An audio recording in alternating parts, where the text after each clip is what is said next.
Assalamualaikum RJNS Product.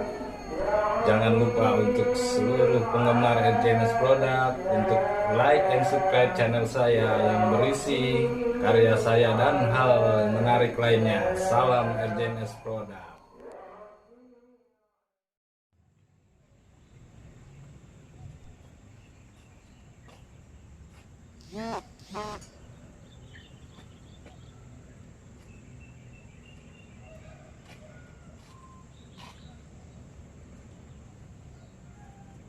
Assalamualaikum RJNS Product. Ini alhamdulillah pagi yang indah nih di Ramadan hari keempat, kita melaksanakan ibadah puasa hari keempat. Tetap semangat nih karena kita melihat dari ketinggian orang-orang di bawah mungkin terlihat kecil, tapi kita jangan lupa bahwa mereka yang di bawah pun akan melihat kita kecil juga.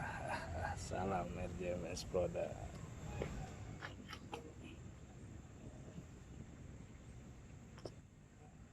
Alhamdulillah, ini suasana pagi di tepian kali ini sejuk segar.